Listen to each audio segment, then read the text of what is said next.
وہ جیسے ہی آفس میں داخل ہوئی اس کے ہاتھ میں چھوٹا سا وائٹ بلی کا بچہ تھا جسے وہ بارش سے بچاتی آفس کے اندر لے آئی تھی۔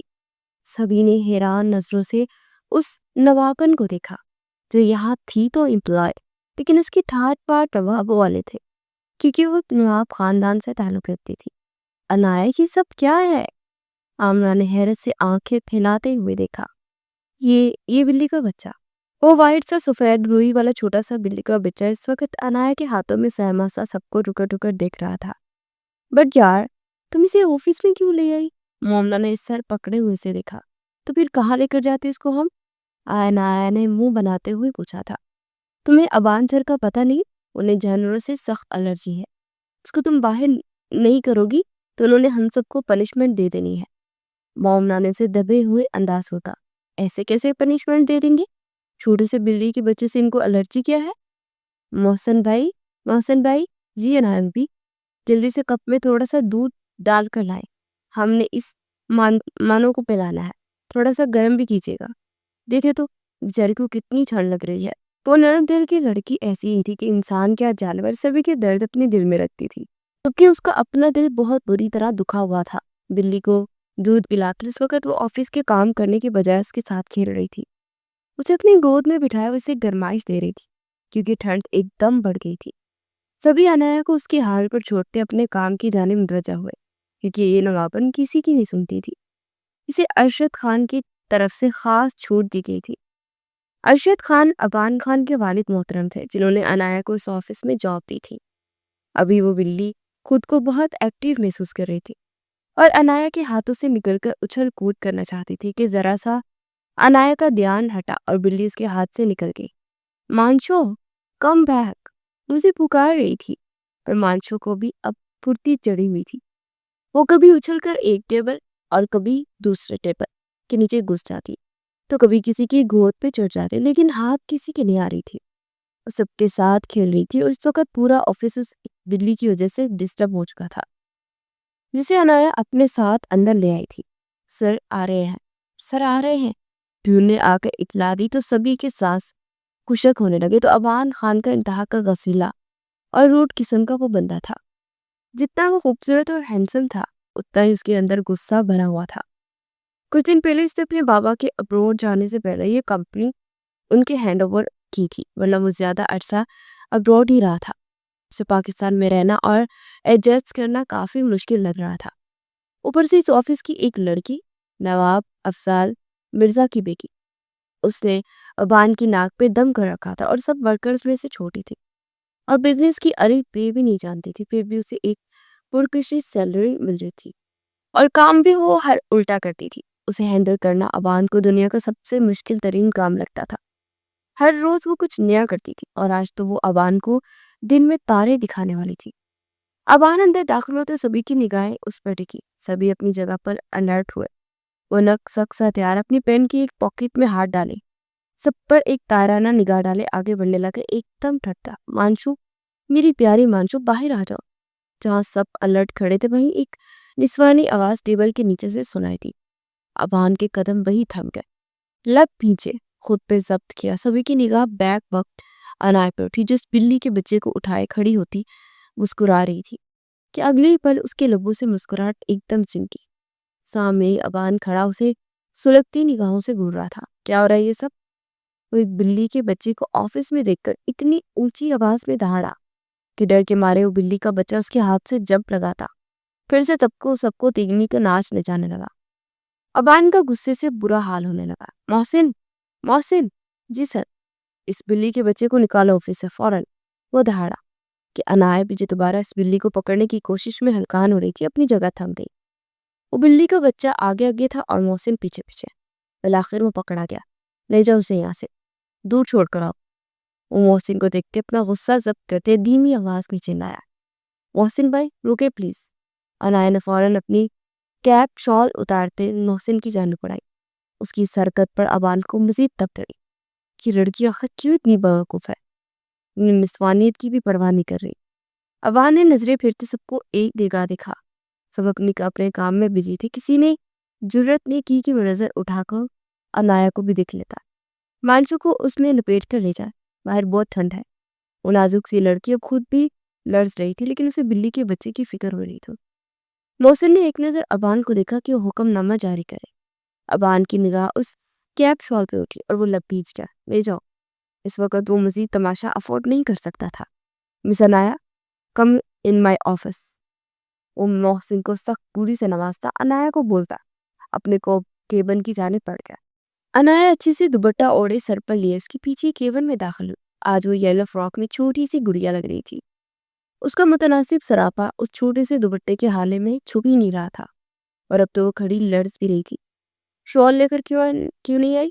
عنایا کو لگ رہا تھا کہ وہ بلی کے بچے کے بارے میں سوال جواب کرے گا، لیکن میں سے شال کے بارے میں پوچھتا وہ حیران نہیں کر گیا۔ سر، وہ آج ہم جلدی میں بول گئے۔ اپنی لمبی پلکیں اٹھاتے چھپاتے وہ بولتی ابان کو مزید غصہ سے دوچار کر رہی تھی۔ اب سارا وقت اسی حالت میں آپ بیٹھ کے اپنا کام کریں گی؟ وہ آگے ہو کے بیٹھتا اس کے پولیے پر چوٹ کر رہا تھا۔ عنایا نے ایک نظر خود کو دیکھا پھر ابان کو۔ اس کا حلیہ تو باقی لڑکیوں سے بھی اچھا تھا، کیونکہ آفس میں موسٹلی لڑکیاں سکارف ہی رکھتی تھی۔ ہمیں کیا برائی ہے سر؟ وہ برا سا منہ بناتے ہوئے بولی۔ تو ابان نے اس پر ایک نظر ڈالے اپنی جگہ سے اٹھتا قدم اس کی جانب بڑھا گیا۔ وہ ذرا سا گھبرا کر پیچھے ہٹی۔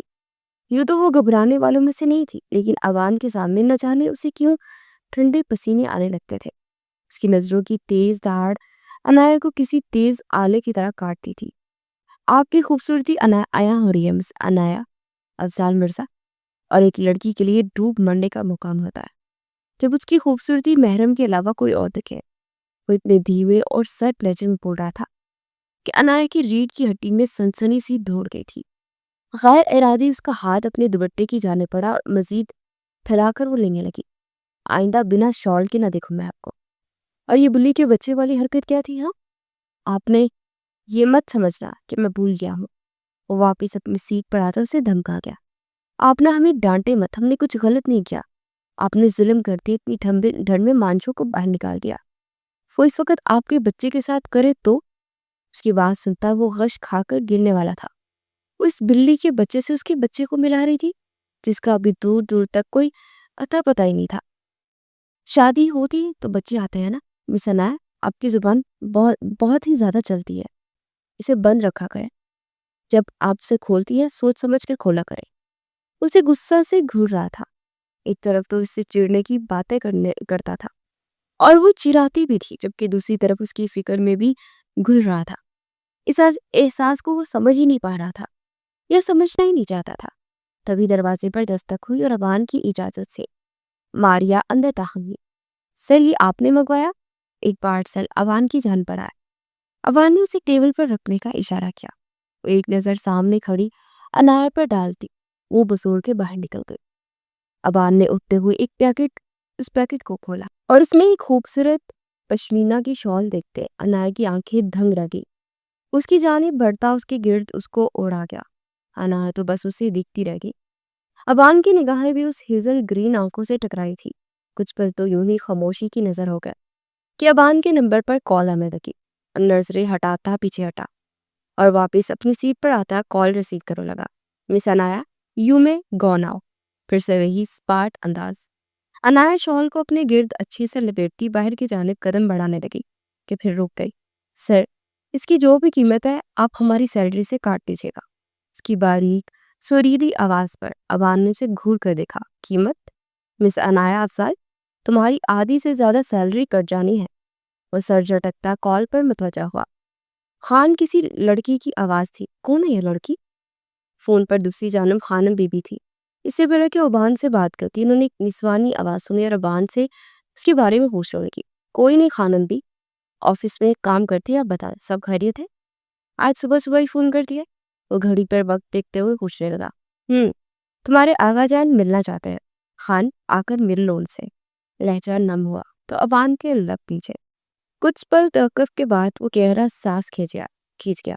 آ جاؤں گا۔ جانے آج کیسے وہ بنا ان کے ساتھ آرگیومنٹ کیے حامی بھر گیا۔ سچ خان؟ خانم بی بی بہت زیادہ خوش ہوئی تھی۔ ان کی آنکھیں خوشی سے جل ملا اٹھی تھی۔ جی آ جاؤں گا۔ اچھا خان، مجھے بتاؤ تو صحیح وہ لڑکی کون ہے آفس میں جو بھی بات کر رہی تھی؟ نام تو بتا دو۔ نہ جانے کیوں خانم بی بی کو محسوس ہو رہا تھا کہ وہ لڑکی بہت خاص ہے۔ ان کے ابان کے لیے عنایا۔ ابان کے لبوں سے ادا ہوا نام ابان کے دل کی دھڑکن کو تھرا سا گیا تھا۔ عنایا بہت پیارا نام ہے، خانم بی بی نے دل سے تعریف کی، جبکہ وہ ادھر ادھر کی دو چار باتیں دھر کے کال کاٹ گیا۔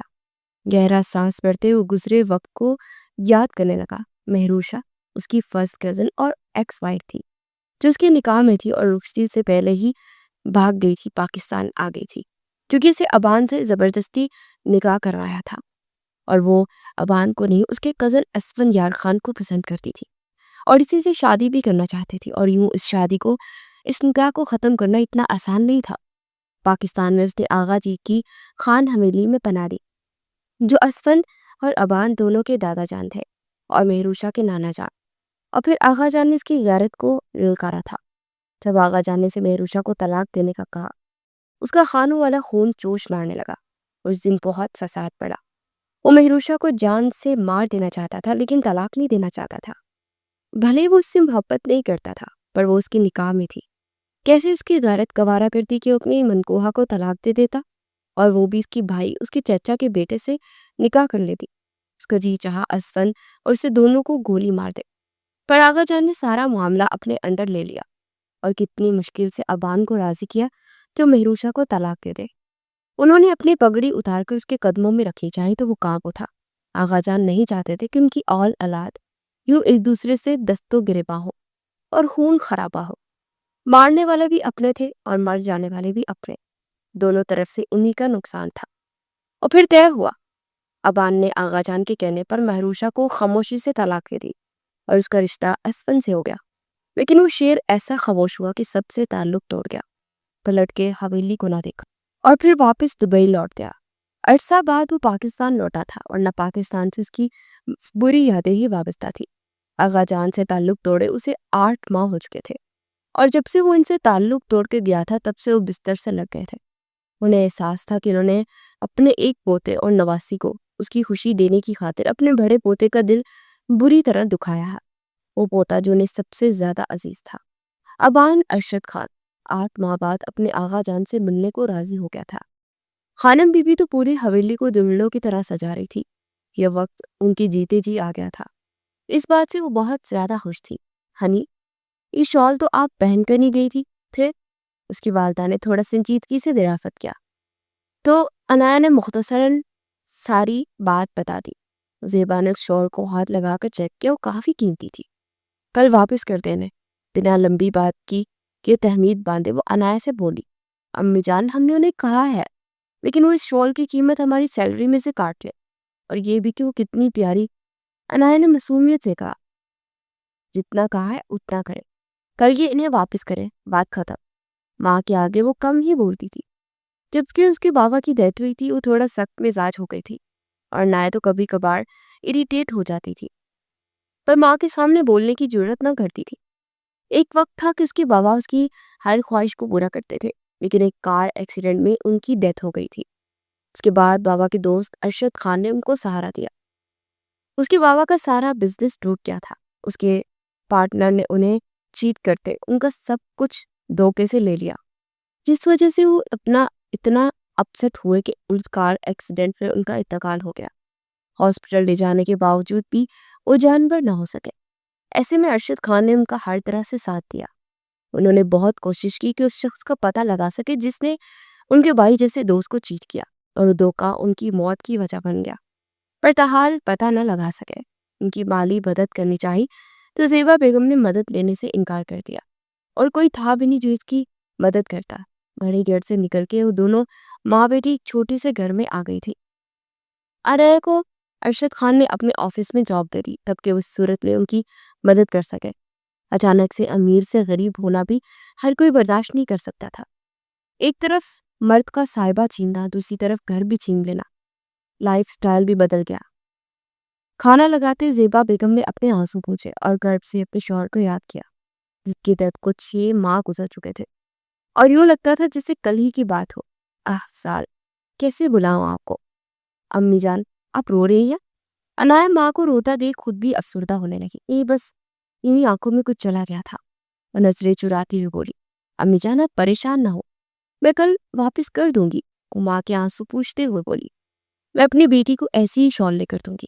اپنی اکلوتی نازو پلی بیٹی کو اپنے گلے سے لگا گئی تھی۔ آج اگر افضال زندہ ہوتے تو بنا کہے اپنی بیٹی کو ایسی 10 شالیں دلا سکتے تھے جو ان کی بیٹی کو پسند آئی تھی۔ دونوں ماں بیٹی ایک دوسرے کے دکھ کی سانجی تھی۔ خانم بی بی اور آغا جان ابان خان کا انتظار کرتے رہے اور انتظار طویل ہوتا جا رہا تھا، پر وہ نہ آیا۔ آغا جان کی بوڑھی آنکھیں گیٹ پر جمی تھی۔ رات کے 9 بج رہے تھے لیکن اس کے آنے کے کوئی آثار دکھائی نہیں دے رہے تھے۔ شاید کسی کام میں پھنس گیا ہو۔ خانم بی بی شرمندہ ہو گئے۔ وہ دوبارہ ابان کو کال ملا چکی تھی لیکن وہ نہیں اٹھا رہا تھا۔ شاید آپ کو سننے میں غلط فہمی ہوئی ہے خانم بی بی، وہ نہیں آئے گا کبھی بھی، اپنے آغا جان کو معاف نہیں کر پائے گا۔ آغا جان کی آنکھوں کے گوشے نم ہونے لگے۔ ایک آس تھی، ایک امید تھی کہ وہ آئے گا، پر اب وہ ٹوٹنے لگی تھی۔ دوسری طرف ابان خان اپنا دل اتنا بڑا کیسے کرتا؟ وہ گیٹ کے باہر ہی گاڑی لیے 2 گھنٹے سے کھڑا تھا۔ نہ واپس پلٹنے کی ہمت ہو رہی تھی اور نہ اندر جانے کی۔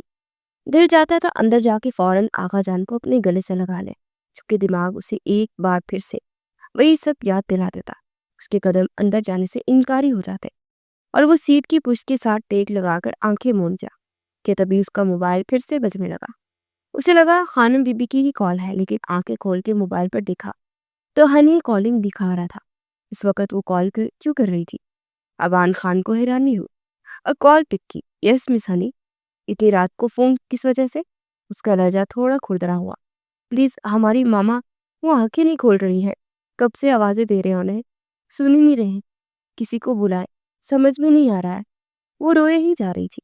ابان کے دل کو کچھ ہوا۔ ڈونٹ کرائی ہنی، مجھے ایڈریس بتائیں، میں راستے میں ہی، میں پہنچتا ہوں۔ وہ گاڑی سٹارٹ کرتا اسے فون پہ رکھے ہوئے تھا۔ کچھ ہی دیر میں وہ انایا کے بتائے ہوئے ایڈریس پر پہنچ چکا تھا۔ وہاں انتر ہے امی جان، وہ روتے ہوئے ابان کو بتا رہی تھی۔ پہلے کوئی بھی بات یا کوئی بھی مسئلہ ہوتا تو ارشد خان کو فون کیا کرتے تھی، اب وہ یہاں نہیں تھے تو اسے بہت سوچ بچار کرتے ابان خان کو ہی فون کر دیا۔ ابان نے ان کی نبض چیک کی اور انایا کی جانب مڑا۔ ہاسپٹل لے کر جانا ہوگا، پلیز لے چلیں۔ انایا نے آنسو پوچھتے ضبط سے کہا تو ابان گہرا سانس بھرتے دل بڑا کرتے انہیں اٹھاتا باہر لکھتا۔ انایا بھی ساتھ ہی تھی۔ کچھ ہی دیر میں انہیں لیے قریبی ہاسپٹل پہنچ گئے تھے۔ ابان نے اپنا تعارف کروایا تو زیبا خان کو فوراً ٹریٹمنٹ دے دیا گیا۔ باہر کھڑی انایا بس روئے جا رہی تھی اور اللہ سے دعا گو تھی کہ اس کی امی جان کو کچھ نہ ہو۔ مس انایا حوصلہ رکھے، اللہ سے دعا کرے، کچھ نہیں ہوگا آپ کی امی کو۔ اس کے پاس کھڑا ہوتا، دل کے ہاتھوں مجبور ہوتا، اسے تسلی دے رہا تھا کہ تبھی اس کے نمبر پر پھر سے خانم بی کی کال آنے لگی تو نہ چاہتے ہوئے بھی کال ریسیو کر گیا۔ دوسری طرف خانم بی کی سسکی نکلی۔ خانم بی، وہ طرف ہی گیا، بہت انتظار کروا رہے ہو خان، تمہارے یہ دادا دادی اس دنیا سے چلے جائیں گے، تب آؤ گے کیا ہمارے جنازوں کو کندھا دینے؟ ان کی بات سنتے ابان خان کا دل لرز اٹھا۔ خانم بی بی ایسے مت بولے، وہ ایک مسئلہ آ گیا تھا اسی لیے نہیں آ سکا، آپ چلے جائیں سر، ہماری وجہ سے آپ یہاں نہ رکے۔ اسی نسوانی آواز کو سنتی اس بار خانم بری طرح چونکی۔ سب خیریت ہے نا خان؟ اپنے آنسو پوچھتے وہ فکر مندی سے پوچھا۔ ابان خان انایا کو گھڑی سے نوازتے اس سے تھوڑا سا دور ہو کر کھڑا ہوتا۔ خانم بی بی کو مختصراً ساری بات بتا دی۔ اچھا آپ وہیں رکے اس کے پاس، بہت معصوم لگ رہی ہے، اس کا اور اس کی امی کا خیال رکھے۔ اس بار خانم بی بی کی آواز میں محبت اور چاشنی تھی۔ اپنا خیال رکھیے گا، آؤں گا آپ کے پاس۔ انہیں اللہ حافظ کہتا امید کی ایک ڈور تھما گیا تھا۔ ڈاکٹر کے باہر آتے ہی وہ اس طرف پڑا۔ زیبا بیگم کا بلڈ پریشر شوٹ کر گیا تھا، بہت مشکل سے کنٹرول ہوا تھا، اب وہ خطرے سے باہر تھے۔ ان کا خاص خیال رکھیں، بلڈ پریشر ہر تھوڑی دیر بعد چیک کیا کرے۔ امی جان کو ہوش آ گیا، میں ان سے مل لوں؟ تھوڑی دیر انتظار کرے پھر مل لیجیے گا۔ ڈاکٹر ابان خان کو مزید اور ہدایت دیتا چلا گیا تھا اور تھوڑی دیر تک ان کی طبیعت بحال ہو گئی تھی اور ابان انہیں واپس کر لے آیا تھا۔ شکریہ بیٹا، آپ نے اتنی مدد کی۔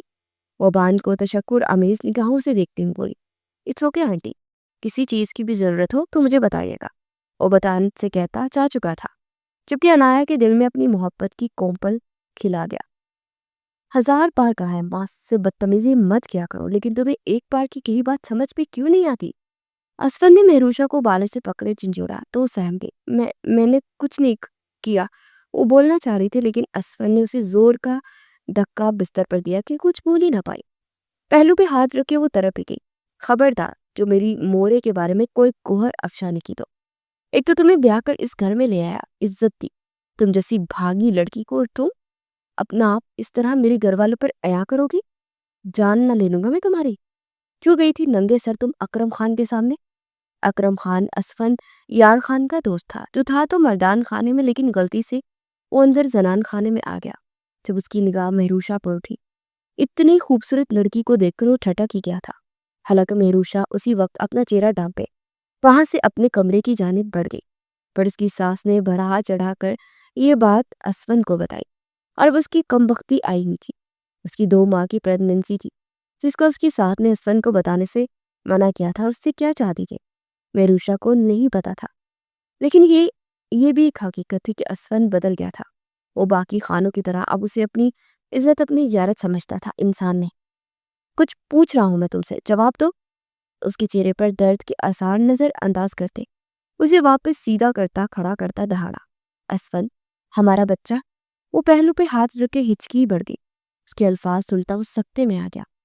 دیکھتے اس کے پہلو پر نظر جا ٹھہری. وہ درد سے دوہری ہو رہی تھی. اسفند نے اسے دھکا بھی بہت زور کا دیا تھا. پلیز بچا لو، وہ رو رہی تھی. وہی اسفند کو بہت کچھ غلط ہونے کا احساس جاگا.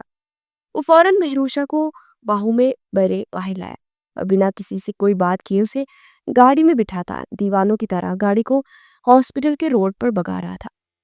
مہروشہ درد سے تڑپ رہی تھی اور اسفند کو اپنا سانس رکتا وہ محسوس ہو رہا تھا. سب کچھ جیسے ایک نقطے پہ آ کر ختم ہو گیا تھا. ہمارا بچہ. ہاسپٹل پہنچتے مجھے ایمرجنسی میں لے گیا اور سختی سے ہدایت کی کہ فیمیل ڈاکٹر ہی اسے چیک کرے. کافی دیر گزر گئی لیکن کوئی خیر خبر نہیں مل رہی تھی. اور اسفند نے وہ وقت کیسے گزارا صرف وہ وہی جانتا تھا. کافی دیر کے بعد ڈاکٹر باہر آئی.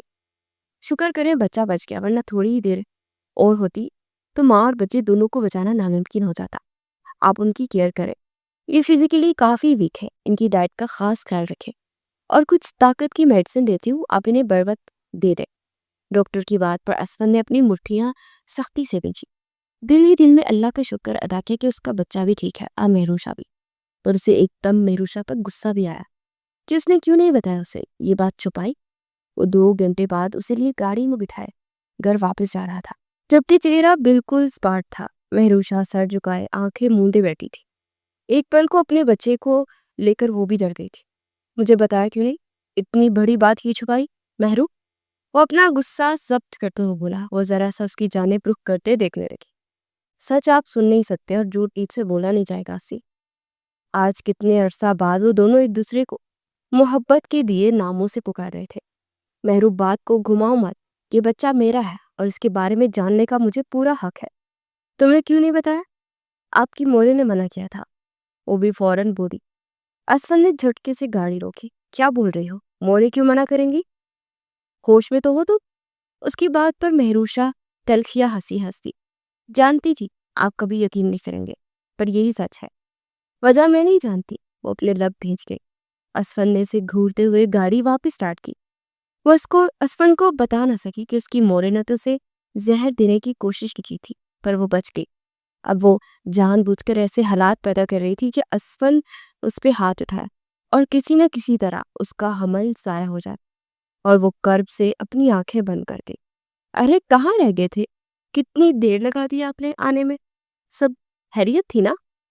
نرگس بیگم نے فکر مندی سے اسفند سے پوچھا، جو مہرو کو سہارا دے کر اندر لا رہا تھا. مہرو کے ہاتھ کی گرفت اس کے بازو پر سخت ہوئی تھی، جسے اسفند نے بھی محسوس کیا. اسفند نے انہیں مہرو کی پریگننسی کا بتا دیا. ماشاءاللہ ماشاءاللہ، میرے گھر میں ننھا مہمان آنے والا ہے. اتنا بڑا خوشی کی بات تم اتنے منہ لٹکا کے کیوں سنا رہے ہو؟ ارے گلے، جلدی سے مٹھائی لے کر آ، میں اپنے بچوں کا منہ میٹھا کرا. اللہ میرے پوتے کو جلدی سے اس دنیا میں لے آئے، میں اس کے ناز نخرے اٹھاؤں. ان کی باتیں سنتے اسفند نے ایک قہر کی نظر مہروشہ پر ڈالی، جیسے کہہ رہا ہو کہ تم جھوٹ بول رہی ہو. مہرو نے گہرا سانس بھرتے اپنی چلاک ساس کو دیکھا. یہ لو، یہ فائل سر کو دے کر آؤ. ماریا نے انایا کو ایک فائل دینے کو کہا. ہم کیوں؟ محسن بھائی کو بولے نا، آج وہ کافی دن بعد آفس آئی تھی. زیبا بیگم کی طبیعت اب کافی حد تک بہتر تھی تو وہ آفس آ گئی، اور آتے ہی اسے آبان نے اپنی آفس میں بلوایا تھا. انہوں نے تمہیں بلایا ہے یار، اس فائل کے ساتھ. ماریا نے گھڑک کر کہا تو وہ گہرا سانس بھرتی ابان کی کیبن کی جانی پڑ گئی۔ اجازت دے دی، اندر داخل ہوئی۔ کیسی ہیں آپ کی امی جان؟ وہ لیپ ٹاپ پر نظریں جمائے سرسری انداز میں پوچھ رہا تھا۔ جی شکر ہے اللہ پاک کا، اب بہت بہتر ہے، آپ کا شکریہ ادا کر رہی تھی، جھٹ سے جواب آیا۔ آپ نے یہ واپس کیوں بھیجے؟ ابان نے شال اس کے سامنے کرتے پوچھے۔ دوسرے دن ہی انایا نے اسے وہ شال واپس بھجوا دی تھی۔ ہم یہ نہیں لے سکتے، امی جان کہہ رہی تھی، یہ کافی مہنگی ہے، ہماری پہنچ سے دور، وہ خود ہمیں لے دیں گے۔ وہ اتنی معصومیت سے بولی کہ ابان کا جی چاہا کہ دنیا کی ساری شالز اسے لا کر دے دیں۔ اس میں کیا برائی ہے مس ہنی؟ آپ کو پتا ہونا چاہیے تحفے کی قیمت نہیں دیکھی جاتی، دینے والے کی نیت دیکھی جاتی ہے۔ نہ جانے وہ کیوں بول گیا تھا۔ انایا تو منہ کھلے حیرت سے اسے دیکھے گئی۔ آپ ہمارے ساتھ فلرٹ کر رہے ہیں؟ اس کی بات پر ابان کا دماغ صحیح معنوں میں گھوما تھا۔ Miss Anaya, are you in your senses? میں ابان نے لب پیتے اسے دیکھا۔ آپ سے اتنا مہنگا گفٹ کیوں لیں گے ہم؟ وہ ناک منہ چڑھاتے ہوئے بولی۔ ابان اٹھتا ہوا اس کے پاس ہے۔ کیوں؟ کیا برائی ہے؟ میں آپ کو اچھا نہیں لگتا؟ نہ جانے وہ کیسے اس حد تک فری ہو رہا تھا۔ اچھے لگنے کا مطلب یہ تھوڑی نہ ہوتا ہے کہ آپ سے گفٹ لینے لگے۔ ایسے تو ہمیں محسن بھائی بھی اچھے لگتے ہیں، اتنے نائس ہے، سب کی بھاگ بھاگ کے کام کرتے ہیں۔ اب ان کے ایک منٹ مس انایا، آپ کوئی اور ایگزامپل بھی دے سکتی تھی۔ ابان کے ماتھے پر بل پڑے اور وہ واپس اپنی سیٹ پر آ گیا تھا۔ خیر یہ فائل دے مجھے۔ اس سے فائل لینے کے لیے ہاتھ آگے بڑھا گیا۔ میرے لیے کافی لے کر آیا، اگلا آرڈر بھی لگایا۔ محسن بھائی کے ہاتھ پھچوا دے، جلدی سے پوچھا۔ کیوں؟ آپ کیوں نہیں لا سکتی؟ آپ کے پاؤں میں مہندی لگی ہے کیا؟ نہیں، وہ کل ہم فرش دھو رہے تھے نا تو ننگے پاؤں وائپر لگا رہے تھے، کچھ لگایا نہیں تو بس پھر پانی سے پھسل گئے۔ چوٹ آئی ہے آپ کو؟ ابان کے دل کو کچھ ہوا۔ نہیں زیادہ نہیں، بس پاؤں میں موچ آئی ہے۔ پھر تو آپ کو آج چھٹی کرنی چاہیے تھی۔ ہم نے سوچا کر لے، پر امی جان نے بھیج دیا کہ سیلری کٹ جائے گی اور پھر گھر کا خرچ کیسے چلے گا۔ اس کی باتیں اس طرح معصوم تھی۔ آج اتنے عرصے بعد وہ اس سے کافی زیادہ گفتگو کر چکا تھا۔ کتنے سال کے ہیں؟ نظریں چراتے ہوئے پوچھا۔ 20 سال، فوراً جواب آیا۔ ابان تیرے سے 10 سال چھوٹی ہے اور خانم بھی اسے پیچھے بڑی ہے کہ اس لڑکی کو اپنی زندگی میں لیا، جیسے اس کی امی تو فوراً ہی دے دیں گی۔ انگیجڈ ہے؟ اگلا سوال یہی تھا کہ وہ پہلے ہی بول پڑی۔ سر ہم جائے؟ جاؤ۔ اوپلا رو لیپ ٹاپ پر کر گیا۔ اچھا خاصا چھوٹی ہے مجھ سے، پر یہ دل کیوں باغی ہو رہا ہے؟ وہ اپنے دل کے مقام پر ایک مکہ چھڑ گیا تھا۔ وہ کچن میں کھڑی اپنے لیے چائے بنا رہی تھی کہ اچانک اپنے پیچھے کسی کی موجودگی پا کر وہ چونکی۔ کسی انجان مرد کو اپنے پیچھے دیکھ کر فوراً اپنا چہرہ ڈھانپ کے کیا خوبصورتی چھپا کے رکھی ہے اسفن نے، تبھی تو باہر منہ نہیں لگاتا کسی دوسری لڑکی کا۔ وہ شخص شاطرانہ ہنسی ہنسا تھا۔ مہروشا کی سانس کہہ رہی اپنا چہرہ ڈھانپتی وہاں سے باہر نکلنا چاہتی تھی کہ اکرم نے اس کی کلائی تھام دی، جس پہ مہروشا کا ہاتھ اس پہ اٹھ گیا۔ اس پر اکرم پاگل ہی ہو گیا۔ آج تو پوری پلاننگ سیا تھا، نرگس بیگم کی پوری سازش تھی اس پہ۔ تیری اتنی جرت کہ تو اکرم خان پر ہاتھ اٹھائے۔ اکرم نے اس کی کلائی کو سختی سے مروڑا کہ مہروشا کی دل خراش چیخ بلند تھی۔ اسفن جسے اس کی مورے نے کچھ دیر پہلے فون کر کے گھر جانے کا بولا تھا، وہ گھر پہ نہیں ہے اور مہروشا اکیلی ہے، اس لیے گھر جلدی چلا جائے۔ ساری سازش کامیاب ہو رہی تھی۔ مہروشا کی دل خراش چیخ کو اسفن کا دل دھک سے رہ گیا۔ آواز کچن سے آئی۔ جیسے وہ کچن کی دہلیز پر پہنچا، اس کے قدم زمین پر پست ہو گئے۔ مہروشا شیلف سے پیچھے جھکی اور اکرم نے اپنے دونوں ہاتھ اس کے دوپٹے پر ڈالا ہوا تھا۔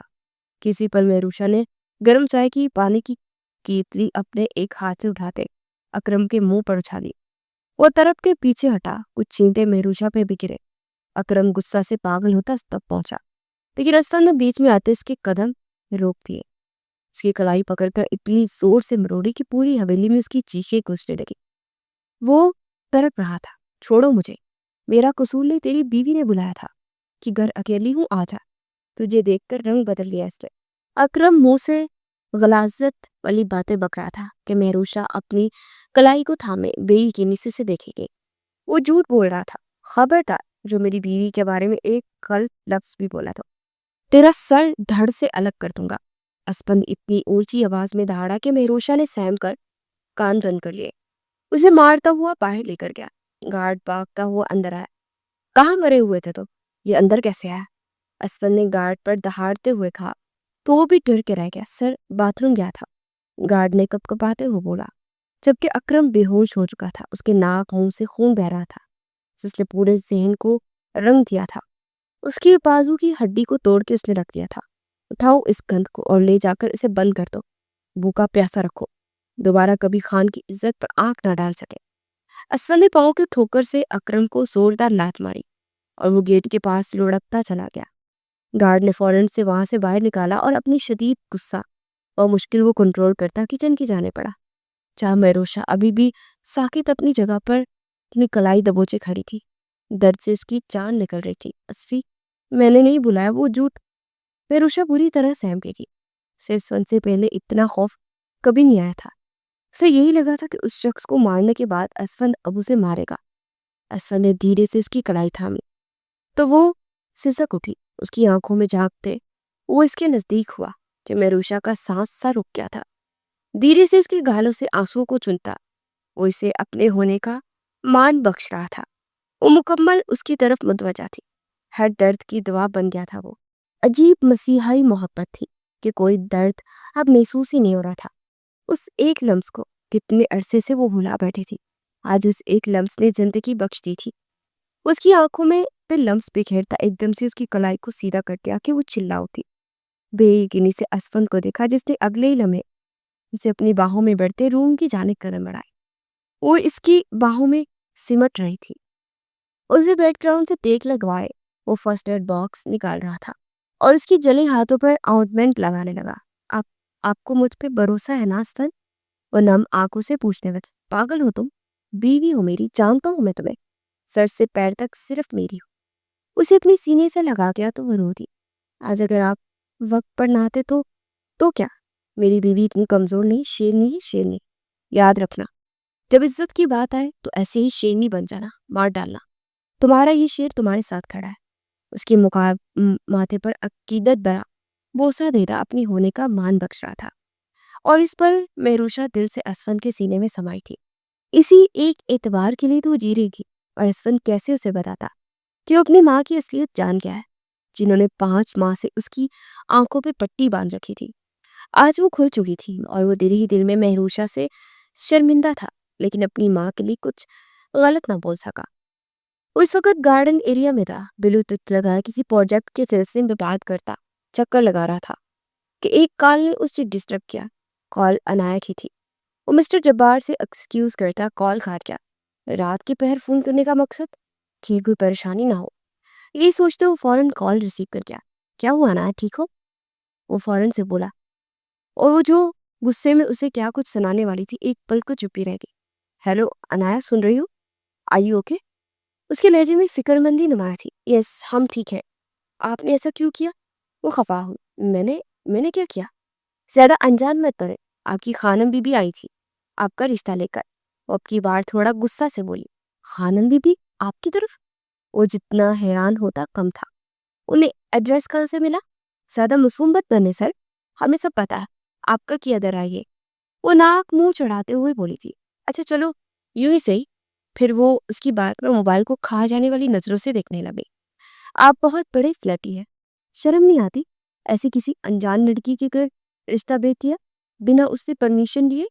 اچھا چلو اب دے دو، پھر سے بھیج دوں گا خانم بی بی کو، بلکہ خود بھی آ جاؤں گا، مولوی صاحب کو ساتھ لے کر آؤں گا۔ وہ بھی اسے مزید دباتا اپنے لبوں کو دانتوں کے کونے میں دبا گیا۔ نو وے، ہم شادی نہیں کرنا چاہتے کسی صورت بھی۔ اور فوراً انکار کر کے وجہ؟ ابان کا دل سکڑ کے ابھرا۔ کوئی وجہ نہیں۔ اس کا لہجہ بھی دھیما پڑ گیا۔ پھر خود کو میرے لیے تیار کر لو، بہت جلد اپنے نام کرا لوں گا تمہیں۔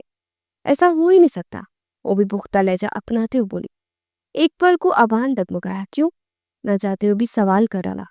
ہمیں ابھی پڑھنا ہے، کچھ بننا ہے، بابا کا خواب پورا کرنا ہے۔ شادی کر لی تو پھر ڈاکٹر کیسے بنیں گے اور بابا کا خواب ادھورا رہ جائے گا۔ اس کی بات سنے وہ زیر لب مسکرایا۔ ایک پل کو اس کا دل دھک سے رہ گیا کہ شاید اسے کوئی اور پسند ہے۔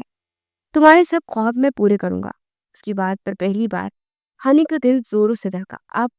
آپ ہم سے محبت نہ چاہتی ہو بھی وہ یہ سوال کر گئی تھی۔ شاید پہلی نظر کی محبت کہہ سکتی ہو۔ تو امیر کبیر خوبصورت کھڑوس شخص اس سے اپنا اظہار محبت کر رہا تھا۔ انایا نے گھبرا کر فون بند کر دیا۔ اس کے ماتھے پر پسینے کی ننھی ننھی بوندیں چمکی۔ پہلی بار یوں کسی نے اس سے اظہار محبت کیا تھا۔ وہ سمجھ ہی نہیں پا رہی تھی کیسے ریاکٹ کرے۔ خان بی بی آپ ایسے کیسے وہاں چلی گئی؟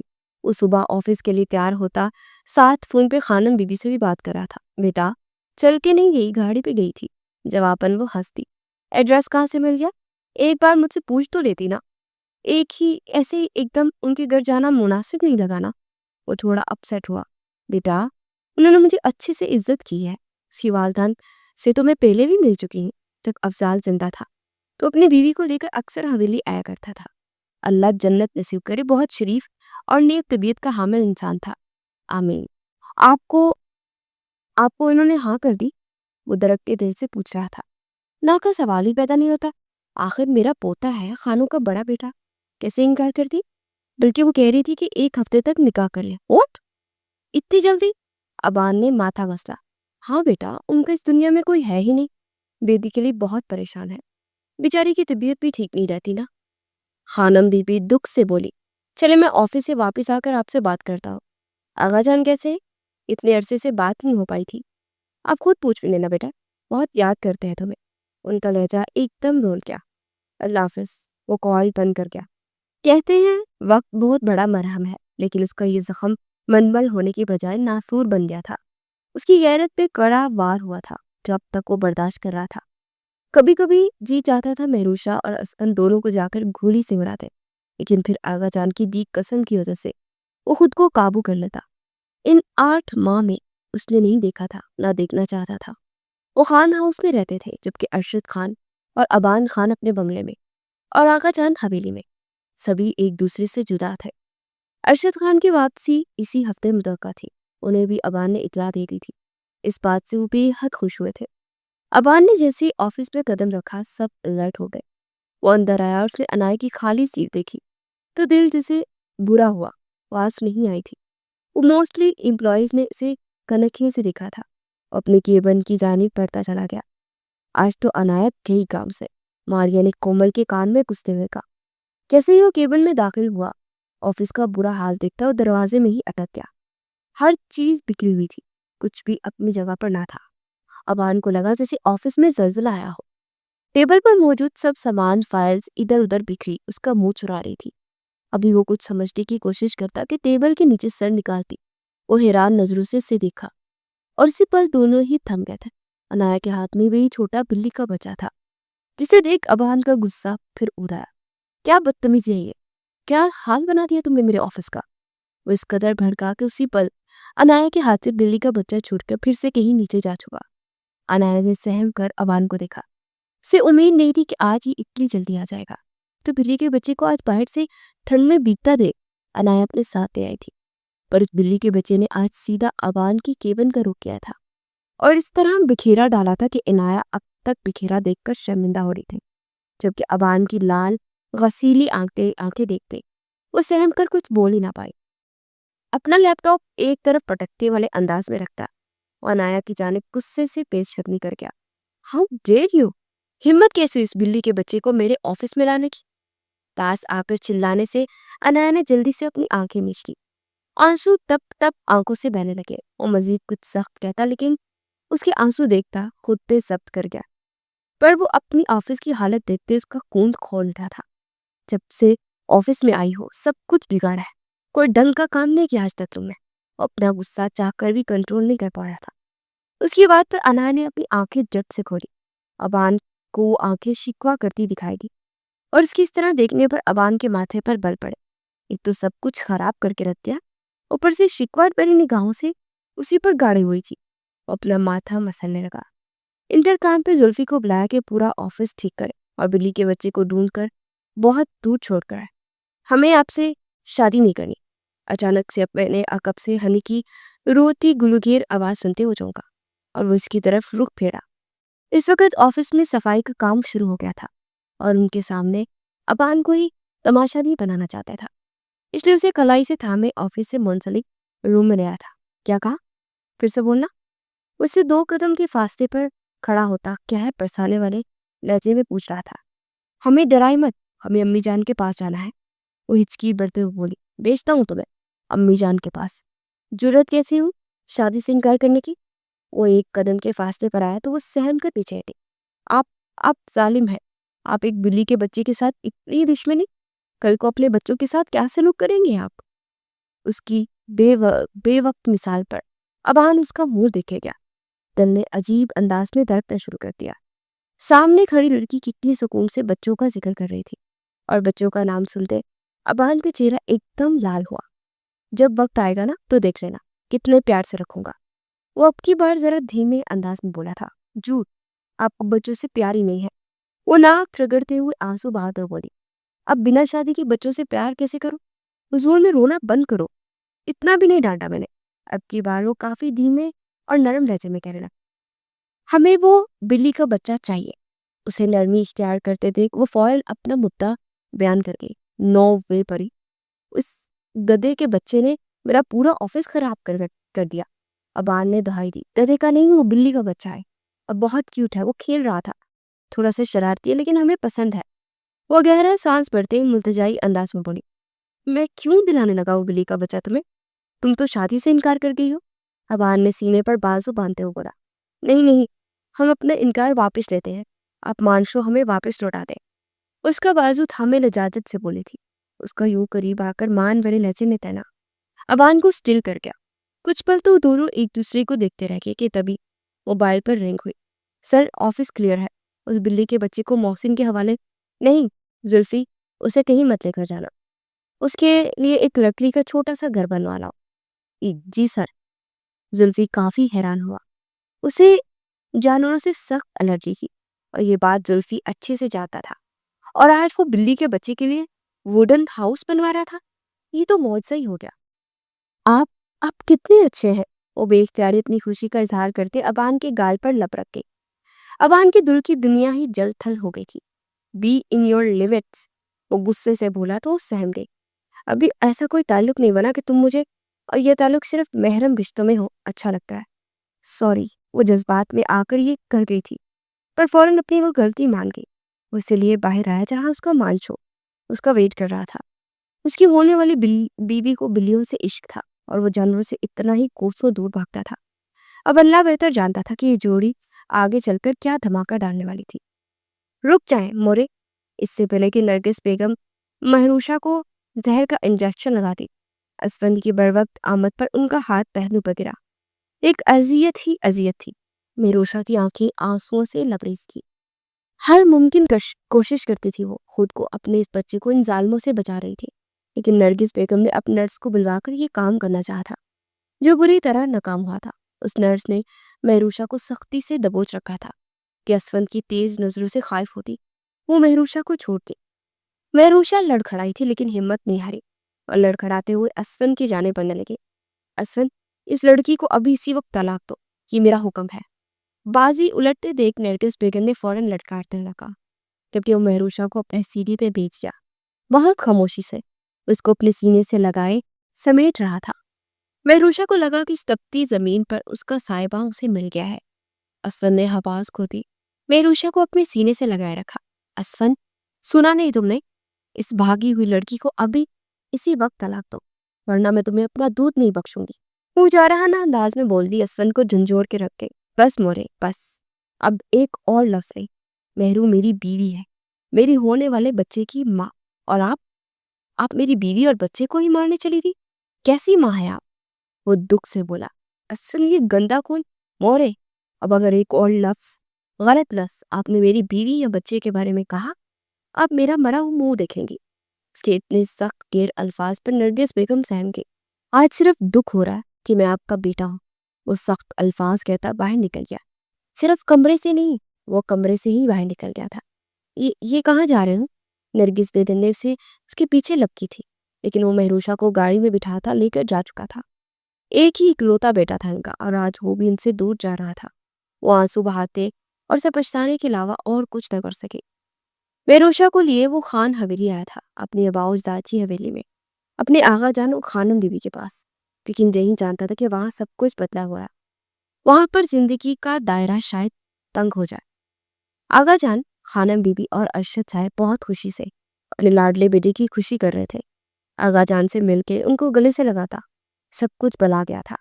اب یاد رکھنے کا کوئی فائدہ بھی نہیں تھا، وہ بوڑھے ہو چکے تھے، انہیں اپنے پوتوں کی ضرورت تھی۔ جوان اولاد کے ساتھ رہتے بڑھاپے میں جوان اولاد کو دیکھ کر بوڑھے ماں باپ جی اٹھتے ہیں، اور پھر انہوں نے اس کی زندگی کو ایک ایسے روشن ستارے سے منور کیا تھا کہ اب کوئی بھی گلا شکوہ واجب نہیں رہا تھا، اور عنایا سے نکاح کر کے رخصت کر کے خان حویلی لے آیا تھا۔ بہت پیار سے عنایا کا استقبال کیا گیا، آخر وہ ابان خان کی بیوی تھی۔ پوری حویلی دلہن کی طرح سجی تھی، پتہ چل رہا تھا کہ خانوں کے بیٹے کی شادی ہے۔ وہ چھوٹی سی چھوئی موئی اس کے پہلو میں بیٹھی اس کی دھڑکنوں کو مسلسل بڑھا رہی تھی۔ اب تو وہ محرم بن گئی تھی، اب تو اس پہ پورا حق تھا، اور وہ خان تو اپنا حق لینے والوں میں سے تھا۔ جالی دار گھونگھٹ لے وہ نازک سی گڑیا اس وقت اس کے دل پر چھریاں چلا رہی تھی۔ سب کچھ بلائے وہ اس کو دیکھے جا رہا تھا کہ اچانک مین گیٹ سے ایک گاڑی انٹر ہوئی، اور اس سے نکلنے والی دو ہستیوں کو دیکھ کر ابان کے جبڑے پوری طرح بھیجے۔ اپنی جگہ سے وہ مکانکی انداز میں کھڑا ہوتا آنے والی ہستیوں کو بھی اپنی جگہ پر ٹھہرا گیا۔ ابان لالا، اسفن زیر لب دہراتا مہروشا کا ہاتھ تھام گیا۔ مہروشا کے گرد اسفن کی شال لیپتی تھی، اسفن کے ساتھ چپک کر وہ کھڑی تھی اور ایک بار پھر سے ابان کے خون کو گرمانے کی کوشش کرنے لگی۔ ابان نے اپنی بیک گردن پر ہاتھ پھیرتے ہوئے ذرا سا رخ پھیرتے عنایا کی جانب دیکھا، اپنے اندر کی اشتعال کو کم ہوتا پایا، اور یہ کسی معجزے سے کم نہیں تھا۔ ابان لالا کی شادی ہو رہی ہے، فائن تھی۔ دل ہی دل میں اسفن اس کے لیے خوش ہوا تھا۔ جب سے مہروشا کو طلاق دے کر وہ اس سب سے دور ہوا تھا، اپنی زندگی میں ہنستا بولنا جینا جیسے چھوڑ چکا تھا، اور اسفن کو ہر پل یوں لگتا تھا جسے ابان کی زندگی سے خوشیوں کو نکال پھینکنے والا وہی تھا۔ وہ خود کو ابان کا گناہ گار سمجھتا تھا۔ آغا جان اور مہروشا کو تھامے وہ اندر داخل ہوئے۔ وہ وہی رک جاؤ اسفن، اس حویلی کے دروازے تم پر اور تمہاری بیوی پر بند ہے، لگتا ہے بھول گیا تو۔ آغا جان نے اسے کرخت لہجے میں ٹوک دیا۔ وہ لب پیچتے کیسے بتاتا کہ آج ان دونوں کو آغا جان اور خانم بی بی کی ضرورت تھی۔ ان دونوں کی حالت چیخ چیخ کر کہہ رہی تھی کہ وہ تکلیف میں ہے۔ آغا جان ایک بات تو سن لے، ہمیں ضرورت ہے آپ کی، اس وقت ہمارے سر پر چھت نہیں ہے۔ وہ مہروشا کا ہاتھ تھامے ان کے پاس سے آیا۔ 8 ماہ پہلے جب مہروشا سے نکاح کیا تھا تب یہ بات کلیئر ہو گئی تھی کہ تم لوٹ کر اس حویلی میں نہیں آؤ گے، تو پھر کیوں ہے؟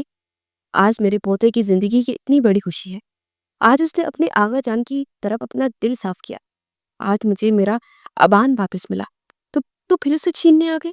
اپنی لاٹھی اٹھا کر پٹکتے ہوئے سخت غصہ کے عالم میں بولے تھے کہ اسفن وہی رک گیا۔ ابان خان کی مٹھیاں سختی سے نیچی، اس وقت وہ واقعی بے سرو سامانی کی حالت میں لگ رہا تھا۔ اسفن کا سر جھکا تھا، چہرے پر انتہا کی فکر اور غصہ تھا۔ وہ چاہتا تو اس وقت مہروشا کو اپنے فارم ہاؤس میں لے جاتا، پر اس کی جو کنڈیشن تھی اسے خانم بی بی کی ضرورت تھی، وہ مہروشا کو اکیلا نہیں چھوڑ سکتا تھا۔ پر اس وقت یہاں اپنے بیگانے ہو گئے تھے، وہ کتنی بھیک مانگتا اپنی خودداری کو کچل کے۔ آغا جان، مہروشا کا ہاتھ سختی سے اپنے مضبوط ہاتھوں میں لیے واپس پڑتا کہ تبھی ابان خان کی آواز سب کی سماعتوں سے ٹکرائی۔ آپ جانتے ہیں میں یہاں ہمیشہ کے لیے رہنے نہیں آیا ہوں، میں واپس لوٹ جاؤں گا اپنے گھر، تو یہاں کوئی بھی رہے مجھے کوئی فرق نہیں پڑتا۔ اس کا لہجہ اسپاٹ تھا، لیکن صاف محسوس کر رہا تھا وہ کہ اسفن کی فکر میں یہ سب بول رہا ہے، کیونکہ کچھ تو ہوا تھا کہ اچانک سے مہروشا کو لیے یہاں آیا تھا۔ ابان کی بات پر آغا جان بھی خاموش ہو گئے۔ اسفن، مہروشا کو لیے کمرے میں جاؤ۔ خانم بی بی نے فوراً سے انہیں وہاں سے ہٹانا چاہا۔ عزیز تو وہ بھی تھے، ان سے بعد میں بات کرنے کا ارادہ کرتی، اور ابان اور عنایا کی جانب متوجہ ہو گئی۔ عنایا جو حیرت کی مورت بنی یہ سب دیکھ رہی تھی، اسے ابان کے سجے ہوئے خوبصورت روم میں لے جایا گیا۔ سیج دیکھتے عنایا کا دل بری رفتار سے پاکا تھا۔ عجیب سے احساسات نے ایک دم سے اسے اپنے گھیرے میں لے لیا تھا۔ خانم بی بی نہ جانے سے کیا کیا نصیحتیں کر کے جا چکی تھی، اس نے بس اس بات میں سر ہلا دیا، جبکہ اسے سمجھ کچھ بھی نہیں آ رہا تھا۔